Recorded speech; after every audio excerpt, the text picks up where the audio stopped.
कई media national चैनलों पे चल रहा है कि श्रेयसी सिंह जो है बिहार के अगला मुख्यमंत्री बनने जा रहे हैं। सम्राट चौधरी जो है मुख्यमंत्री बनेंगे और डिप्टी सीएम जो है नीतीश कुमार के बेटे जो है निशांत कुमार। संजीव चौरसिया का जो नाम है मुझे कि इसमें वो फिट बैठ रहे हैं। मतलब संजीव चौरसिया पे मतलब बीजेपी भरोसा कर सकती। नमस्कार, आप नेशन सूत्रा देख रहे हैं। हम आपको बता दें कि कैसे जिस तरह से पिछले दिनों नीतीश कुमार जी ने राज्यसभा का शपथ लिया तो उसी दिन ये तय हो गया कि अब जो है 4 से 5 दिन में बिहार का मुख्यमंत्री बदल जाएगा और ये बीजेपी के कोटे से यानी कि बीजेपी से यहाँ से मुख्यमंत्री बनाए जाएंगे। तो हम आपसे बता रहे हैं कि कैसे 5 नाम वो जो है लगातार बीजेपी के रेस में आगे निकल रहे हैं और आप लोग हमेशा जानने का प्रयास कर रहे हैं कि बिहार का अगला मुख्यमंत्री कौन होगा। तो हम आपको बता दें कि जो अमित शाह के सबसे करीबी नाम में से सामने निकल के आ रहा है वो है सम्राट चौधरी। तो दूसरी तरफ एक और डिप्टी सीएम विजय सिन्हा, तीसरा नाम महिला के अगर ले ले तो श्रेयसी सिंह है जो कि खेल मंत्री है बिहार सरकार में। चौथा महिला का नाम आ रहा है धर्मशीला गुप्ता जो कि बिहार से राज्यसभा सांसद है। संजीव चौरसिया और कई नाम सामने निकल करके आ रहा है। अगला नाम आप बताइएगा। हमारे साथ प्रिंस जी हैं जो कि लगातार बिहार विधानसभा चुनाव के समय में अलग अलग विधानसभा के लगभग इन्होंने जा करके पब्लिक ओपिनियन लिया, हर एक पार्टियों की मीटिंग में गए। तो इनसे जानेंगे कि इनके हिसाब से इस 5 नामों में कौन सबसे रेस में आगे है। सबसे पहले चैनल में स्वागत है प्रिंस जी। बहुत बहुत धन्यवाद। आपने चर्चा की जो है कि हमने जो है थोड़ा सा हम संक्षेप में बता दें कि जो है बिहार को हमने जो है बहुत करीब से देखा। चुनाव के दौरान कोई ऐसा विधानसभा नहीं होगा जहाँ पे हम जो है 2 से 3 बार नहीं गए होंगे। और जो चुनाव बिहार की लड़ी गई थी 25 से 30 नीतीश कुमार के नाम पे लड़ी गई थी एनडीए की तरफ से। लेकिन अब फिर से अब चर्चा हो रही है कि नीतीश कुमार आखिर क्या दिक्कतें आ गई, नीतीश कुमार को क्या जरूरत हो गई जो वो दिल्ली जा रहे हैं। सबसे बड़ा सवाल तो लोगों के मन में यही है। हमने तो वोट दिया था नीतीश कुमार को, अब तो वो दिल्ली जा रहे हैं। लेकिन यहाँ पे थोड़ा सा आपको समझना पड़ेगा कि नीतीश कुमार के जो स्थितियों को लेकर, उनके स्वास्थ्य को लेकर जो लोग सवाल खड़ा कर रहे थे, विपक्ष सवाल खड़ा कर रहे थे, प्रशांत किशोर लगातार कह रहे थे कि जो है देखिए अब नीतीश कुमार बीमार हैं, अस्वस्थ हैं, उनको अब राजनीति से संन्यास लेना चाहिए। और उन्होंने एक भविष्यवाणी और की थी कि प्रशांत किशोर ने कि देखिए चुनाव के बाद जो है नीतीश कुमार मुख्यमंत्री नहीं रहे, लेकिन उन्होंने मुख्यमंत्री तो बने। 3 महीना 4 महीना मुख्यमंत्री बन गए।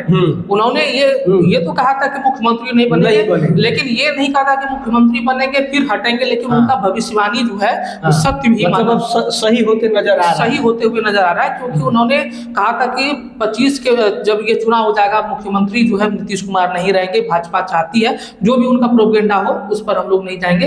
लेकिन प्रशांत किशोर ने जो बात कही थी वो सही साबित हो रही है। तो वो अब 5 नाम जो हमने आपको बताया, आपके हिसाब से इस रेस में कौन आगे है और क्यों है, आप हमें बताने का प्रयास करें क्योंकि जनता जो है लगातार बेसब्री से इंतजार कर रही है कि कौन वो नाम होगा जो बिहार को अगले 5 साल चलाएगा, प्रमुखता से चलाएगा विकास के नाम पर। क्योंकि नीतीश कुमार को आप सुशासन बाबू, विकास पुरुष, कई नाम उनको दिए जाते हैं, तो कहीं ना कहीं उनके लकीरों पे चलना पड़ेगा। तो कौन नाम आपको दिख रहे हैं? तो पहला नाम निकल करके लगता है कि सम्राट चौधरी बन पाएंगे मुख्यमंत्री आपके हिसाब से?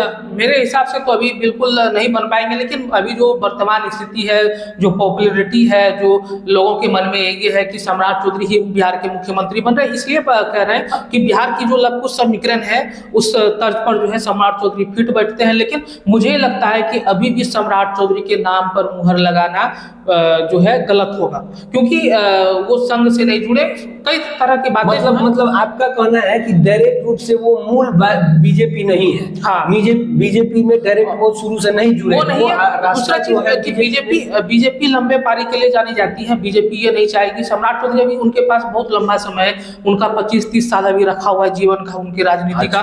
तो अभी से उनको बड़ा इतना दायित्व जो है देना पसंद नहीं करेगी। चर्चा भी हुई थी उनके नामों को लेकर, जो सूत्र बता रहे हैं, जो लोग कह रहे हैं, जो वरिष्ठ पत्रकार लोग कह रहे हैं कि देखिए दिल्ली में जो बैठक हुई थी सम्राट चौधरी के नाम को प्रोजेक्ट बीजेपी के सामने किया गया था, लेकिन सहमति उन चीज़ों को लेकर नहीं बन पाई। इसलिए जो है आप देखे होंगे कि जब सम्राट चौधरी एयरपोर्ट से निकल रहे थे तो उनके चेहरे पे जो है मायूसी दिख रही थी। तो मुझे मीडिया से भी बात करने से बात नहीं किए, सीधे निकल गए। दूसरा नाम अगर हम बात करें, विजय सिन्हा डिप्टी सीएम, वो भी है, स्वर समाज के नेता हैं। आजकल आप लगातार जब सीओ वीडियो उस पर कार्रवाई करते नजर आ रहे हैं, तो उनके हिसाब किताब क्या लग रहा है बीजेपी में, क्योंकि वो तो मूल बीजेपी है, तो उनको क्या लगता है बना सकती है बीजेपी बाकी राज्यों के चुनाव को मद्देनजर देखते हुए? देखिए, एक कहावत है, आपने भी सुना होगा, ये डायलॉग भी है कि गुमनाम आशिक।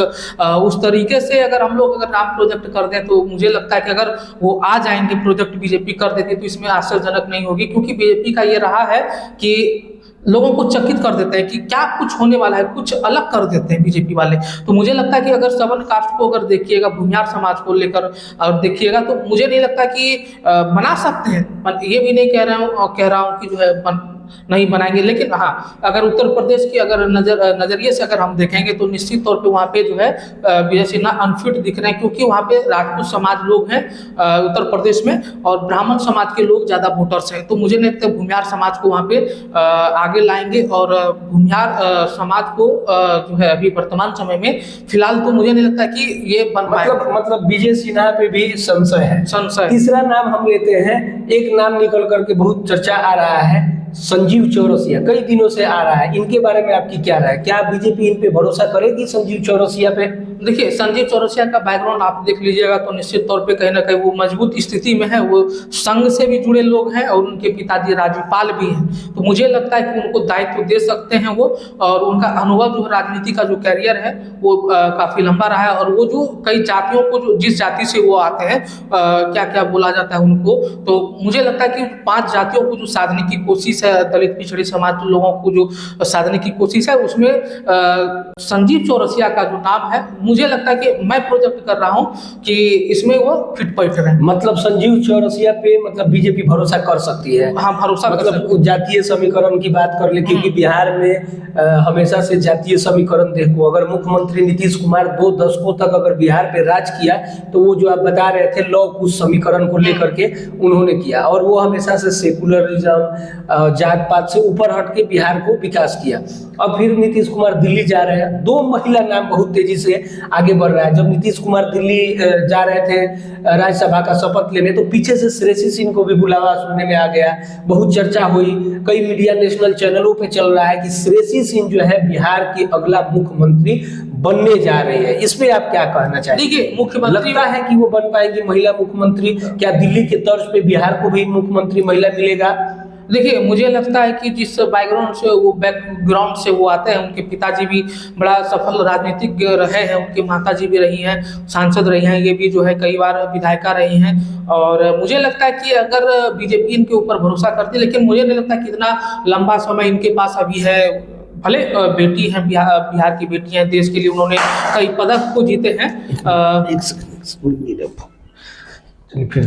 मतलब श्रेयसी सिंह कई पदक मतलब खेल के जीती है, और खेल मंत्री भी है बिहार सरकार में, खेल विभाग के मंत्री भी हैं। तो मुझे लगता है कि सरकार उनको बड़ा दायित्व दे सकती है, लेकिन अभी मुख्यमंत्री पद पर जो बिहार की कुर्सी है, मुझे मेरे समझ से जो है, मेरा जो समझ कह रहा है, या लोगों से जो हमने बातचीत की है, जवाबदेही उनकी बड़ी करती जा सकती है, लेकिन मुख्यमंत्री पद को लेकर जो है उनका अभी नाम चल रहा है, लेकिन मुझे नहीं लगता कि उनको स्थान पर बैठाएगी भाजपा ही। अंतिम एक नाम और है काफी ज्यादा, जो धर्मशिला गुप्ता है, वो राज्यसभा से सांसद हैं, काफी मुखर है, मतलब किसी भी चीजों में शालीनता उनके अंदर है, तो एक काफी वरिष्ठ नेता भी हो चुकी है जो राज्यसभा से गई हुई है। तो क्या लगता है कि धर्मशिला गुप्ता को लेकर के बीजेपी सोच रही है, विचार रही है?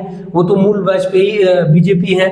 देखिए, जब धर्मशिला गुप्ता को राज्यसभा के लिए नामित किया गया था तो किसी को पता नहीं था कि धर्मशिला गुप्ता जो है राज्यसभा जा रही है। तो अगर धर्मशिला गुप्ता को अगर प्रोजेक्ट कर लोकसभा चुनाव के समय में उन्हें भेजा गया था, हाँ, तो धर्मशिला गुप्ता को जो है हो सकता है कि बीजेपी प्रोजेक्ट करते, लेकिन संभावना यहाँ पे 2-3 चीजों को लेकर के आपको चलना पड़ेगा। जो संघ से जुड़ा लोग हो, ये मेरा मानना है। जो हम लोगों ने जो है लोगों से बातचीत की है, छोटे स्तर से बड़े स्तर तक लोगों से जो बात की है उन चीज़ों को लेकर, संघ से जुड़ा लोग हो या सवर्ण कास्ट के लोग हो, अभी चर्चा एक चल रही है कि अब देखिए। लेकिन आप एक बार रोकेंगे, आप सवर्ण कास्ट की बात किए तो, लेकिन आप देखिए इधर लगातार अगर आप देखते हैं सवर्ण में बीजेपी लगातार जो है डैमेज करना के प्रयास कर रही है। एक मतलब लोगों का कहना है, जैसे आप यूजीसी आया तो उस समय काफी स्वर्ण जाति में लोगों को नाराजगी देखी गई यूपी में चुनाव है। देखिए अब इसको लेकर के क्या लगता है आपको? देखिए जिस समय यूजीसी नियम जो रेगुलेशन है वो लाई गई थी तो उनको नुकसान काफी हुआ था, और इसमें जो सवर्ण कास्ट के जो लोग हैं वो काफी नाखुश हुए थे। हो सकता है कि इसी की भरपाई के लिए जो है भाजपा बिहार में जो है उनको लाएगी और जो है सवर्ण कास्ट को जो है शीर्ष पर बैठाएगी और उनको संदेश देगी, देख भाई हमने जो है आपके नेतृत्व को बिठा दिया है, आप लोग संशय में मत रहिए, आप लोग लीडर होकर के हमको जो है चुन सकते हैं। और मुझे लगता है कि जो सवर्ण कास्ट में भी जो है 2 लोगों को जो है संभावना मिल सकता है, और 2 लोग निकल करके सामने आ रहे हैं, संभावना मिल सकता है। किस जाति को, जो एक राजपूत समाज के लोगों को मिल सकता है, यानी तो ब्राह्मण समाज के जो लोग हैं उनको गद्दी मिल सकती है, मेरा जो मानना है उत्तर प्रदेश के आकलन के अनुसार। और भूमिहार समाज को तो वहाँ देंगे नहीं, क्योंकि भूमिहार समाज के लोग वहाँ पे वोटर से ज़्यादा है नहीं। लेकिन सबसे बड़ी बात यह है कि सुबह से एक खबर और चल रही है कि सम्राट चौधरी जो है मुख्यमंत्री बनेंगे और डिप्टी सीएम जो है नीतीश कुमार के बेटे जो है निशांत कुमार और श्रेयसी सिंह बनेंगे। तो ये संभावना हो सकता है, क्योंकि नीतीश कुमार जो है दबाव वो डाल रहे हैं कि सम्राट चौधरी के नामों को जो है रख रहे हैं कि सम्राट चौधरी ही बिहार का मुख्यमंत्री होना चाहिए। नीतीश कुमार ये भी नहीं चाहेंगे कि देखिए कि हमारा जो समीकरण है, कुछ समीकरण वाला जो बात है, कुशवाहा समाज जो वोटर है, जो राजनीति कई मंचों पर आपने देखा कि हमारे समाज लगातार आगे बढ़ा भी रहे थे, हाथ उठा रहे थे, कंधा पे हाथ रख रहे थे। बिल्कुल, नीतीश कुमार ये भी नहीं चाहेंगे कि जो हमारे समाज से कुर्सी जो हट करके दूसरे समाज में चले जाए। लेकिन जो अंदर खाने बात है, जो सूत्र बता रहे हैं, जो लोग बता रहे हैं, जो पत्रकार वरिष्ठ लोग हैं, जो संपर्क में, जो शीर्ष नेतृत्व के संपर्क में, उनसे हमने जो बात की है, उन्होंने कहा है स्पष्ट रूप से देखो प्रिंस, इसमें जो है किसी भी तरीके से जो है संशय नहीं है, लेकिन जो भी निर्णय होगा वो चौंकाने वाला होगा। और देखो क्या क्या कुछ होता है। तो निश्चित तौर पे देखिए कुछ 2 दिन और वक्त है, 14 तारीख या 16 तारीख को जो है यहाँ से मुख्यमंत्री पद के लिए जो है नीतीश कुमार इस्तीफा दे देंगे। उसके बाद उस दिन जो है नामों की घोषणा निश्चित तौर पे कर दी जाएगी। अब देखिए क्या कुछ होता है। देखिए जैसे हम लोग हर एक नाम पे बहुत बारीकी से चर्चा किया और सटे हुए स्टेट के, कि उससे भी हमने देखा कि वहाँ भी चुनाव है, वहाँ भी जातीय समीकरण को देखते हुए बिहार में बीजेपी अपना मुख्यमंत्री वैसे लोगों को चुनना चाहती है कि उसका इम्पैक्ट जो है आपको बंगाल चुनाव और साथ ही साथ यूपी चुनाव पे भी पड़े। तमाम नामे सामने निकल करके आ रहे हैं और ये कहा जा रहा है कि जो भी मुख्यमंत्री बनेगा वो नीतीश कुमार के इशारे पे ही बनेगा। और नीतीश कुमार, आपको पता है कि सत्ता में अगर वो 20 साल कायम रहे तो एक समीकरण था, वो था लौह कुश समीकरण। लौह कुश समीकरण पे भी हम आगे बात करेंगे कि क्यों लौह कुश समीकरण आज भी चर्चा में है। तो आप बताइए कमेंट में कि कौन होगा बिहार का अगला मुख्यमंत्री, और वीडियो को शेयर करना ना भूलें। धन्यवाद।